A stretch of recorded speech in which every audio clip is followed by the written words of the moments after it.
thing number one was the Netflix fight with Mike Tyson and Jake Paul.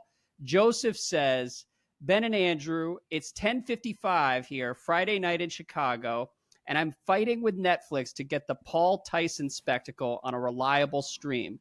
Netflix has done live events before, but tonight's stream has been a marked departure from the quality I have come to expect from Netflix, and even the quality from what Amazon manages for Thursday Night Football. With 2 Christmas Day NFL games coming up, how much risk is Netflix under from having a technical stack and culture built for library streaming instead of live streaming? I'm sure this boxing event is designed to stress everything in advance of Christmas Day, but man, they've got work to do. So, Ben, you watched this event over the weekend. I did not watch this event. Do you have any thoughts on the technical execution we saw from Netflix? Well, I mean, I think first we have to examine you, Mr. Man, I miss the monoculture. Why can't everyone enjoy the same sort of thing? And you're over here lording it over everyone. I don't have time for this. I'm going to watch NBA League Pass. What do you have to say for yourself? Well, I mean, I think it's great that lots of people I like how you're momentarily speechless. No. I'm not speechless. I want to word it carefully. I'm glad that lots of other people enjoyed it. I don't want to ruin anyone's good time. My personal stance, I am a bit of an elitist here. I watch real sports, including real boxing, and I had no interest in participating in like the viral freak show that Netflix was putting together. But it seemed like everybody had a good time, at least once the stream started working for people. Yeah, I don't know if the fight was very much of a good time, to be totally honest. The matches leading up to it were much more entertaining. Mm-hmm. It was a little sad. It felt a little guilty watching it, to honestly, be totally honest. Like, I told a couple people, mutual friends, that I was not watching the fight on Friday night, and somebody came back and said, well, maybe it's a generational thing. Like, Mike Tyson was the biggest thing in the world when we were growing up, we being like the handful of Gen Xers that are in our group chat. And I, again, didn't want to ruin the fun by arguing in that moment because the fight was about to start. But I'm sitting there thinking to myself, like, I may not have been a Gen Xer, but I know who Mike Tyson was and how much he meant. But like Larry Bird was big in the late 80s, and I don't want to watch Larry Bird play basketball today. So I'm happy that Mike Tyson got paid. You know what I mean? But I don't. Yeah, it's more commentary on how old we are. Right. It was. So anyhow, enough commentary about the fight itself. Yeah, the overall. So I think there's a just from a numbers perspective, if you talk about this fight, which Netflix I think is reporting was 65 million. Sort of concurrent streams worldwide. Mm-hmm. That's a lot more than a football game. Like this was an event. Like I think Amazon is in the mid-teens as far as, or 12 to 15 million or something when it comes to Thursday Night Football.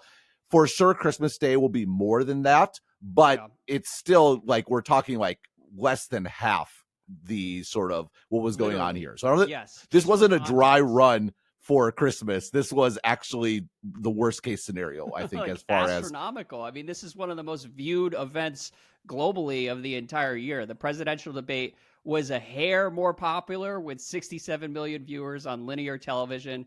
Granted, plus YouTube or whatever, on YouTube, but well, that's 65 million in the U.S., right? This was worldwide. Netflix, global. I don't think has a U.S. only number, but the Well, yeah. And just to put it in perspective, last January, Chiefs-Dolphins on Peacock, NBC paid $110 million to air that game and averaged around 23 million viewers. It peaked at 27.6 million viewers. So this was literally more than twice as popular as an NFL playoff game. So yeah, Netflix should be okay on Christmas Day, but time will tell, I suppose. Yeah, I mean, the reality is, and this is sort of an interesting point, is that architecturally speaking, streaming is horribly suited to live events. And like this has been one of my grumblings all along. I'm like, look, guess what's good about cable? Having a wire in the ground that is dedicated and all synced up with every household in the neighborhood delivering the exact same thing. Turns out that works pretty well. So if you sort of zoom out, right, you have all these sort of cameras in the arena that go to a production truck. That production truck sends out one signal that, sort of mixed on site. that goes to a satellite dish that's on site, goes up to the satellite, goes down to whatever the central office was. And if you go back to traditional broadcasts, say it goes to ESPN headquarters, right, or NBC headquarters, or whatever it might be, that is then rebroadcast to satellite dishes all over the country that are at the sort of main base station for, I have Charter or Spectrum in Wisconsin.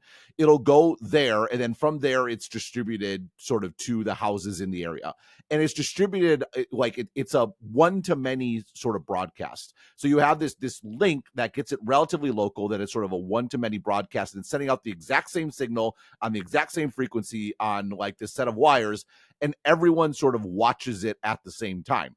And there's a bit, if you go back, I mean, even you go back to like early Twitter, there was the assumption when you were watching stuff that everyone was seeing a play happen sort of at the same time. And and honestly, there's the live aspect. One of the great things about watching live is the sort of two-screen experience, and you can have Twitter in your hand and be watching the game.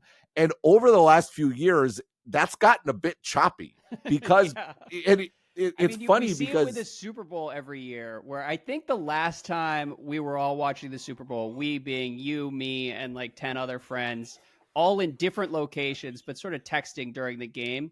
And I think, if I recall correctly, the person who was just watching it on an antenna was seeing it like pretty much instantly. And the person who had like this tricked out stream in whatever 4K, that like they were like 90 seconds behind or something ridiculous. It's pretty rough. So you end up tearing your hair out. And it's funny, like it just totally varies. I'm watching in Taiwan over my cable in the US, and I was well ahead of a lot of people. It's like, what's going?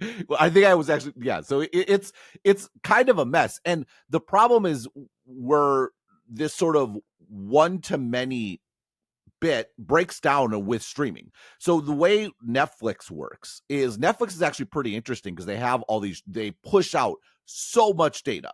And, there's been disputes with them and cable companies over the years, something I wrote about a long time ago. But today, what Netflix does is they actually have like servers inside of ISPs. So if you go to your local Spectrum facility in Madison, Wisconsin, or wherever it is, there is like there's a server there with a bunch of hard drives that holds all the Netflix content.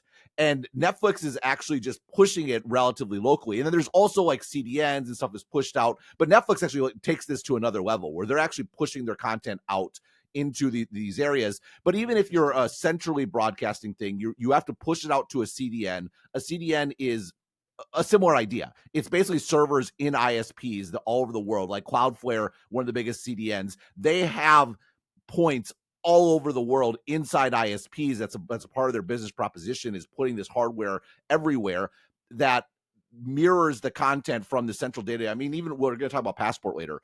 A huge challenge with what we do is our CDN management, particularly doing customized content. But we push out, say, a podcast you want to download, it has to be on a CDN, which means it's distributed all over the world, and then you access it and you pull down your content. And the problem is everyone is doing that on an individual basis. That works fine when you're watching shows on demand or you're watching Netflix library content, and it's better. You get exactly what you want, and they've worked through a lot of technical challenges so you can get that content, and it can be seamless, and it starts up quickly, and it's smooth, and everything else that you would expect. Content, is that what they're sending to like the ISPs so that it's just reliable? That's right. So it's pretty local to you, and you're connecting to it, and it's not going over sort of the public internet. The problem with a live event is you can't do that. It has to be pushed out live. So it's going over to these satellites, it's being broadcast, and then you're still using this CDN layer, however it is sort of architected. I don't know the exact details, but the problem is that everyone is talking about it. You're delivering this monocultural moment. This is ideally the benefit to your business, right, which is people sign up because everyone's talking about this event. And then once they're signed up, maybe then they're, there's shows I've been wanting to catch up to. They were doing promos, during the fight for for the football game on Christmas and their other shows, and you get the regular Netflix experience. I think that's how they're thinking about this.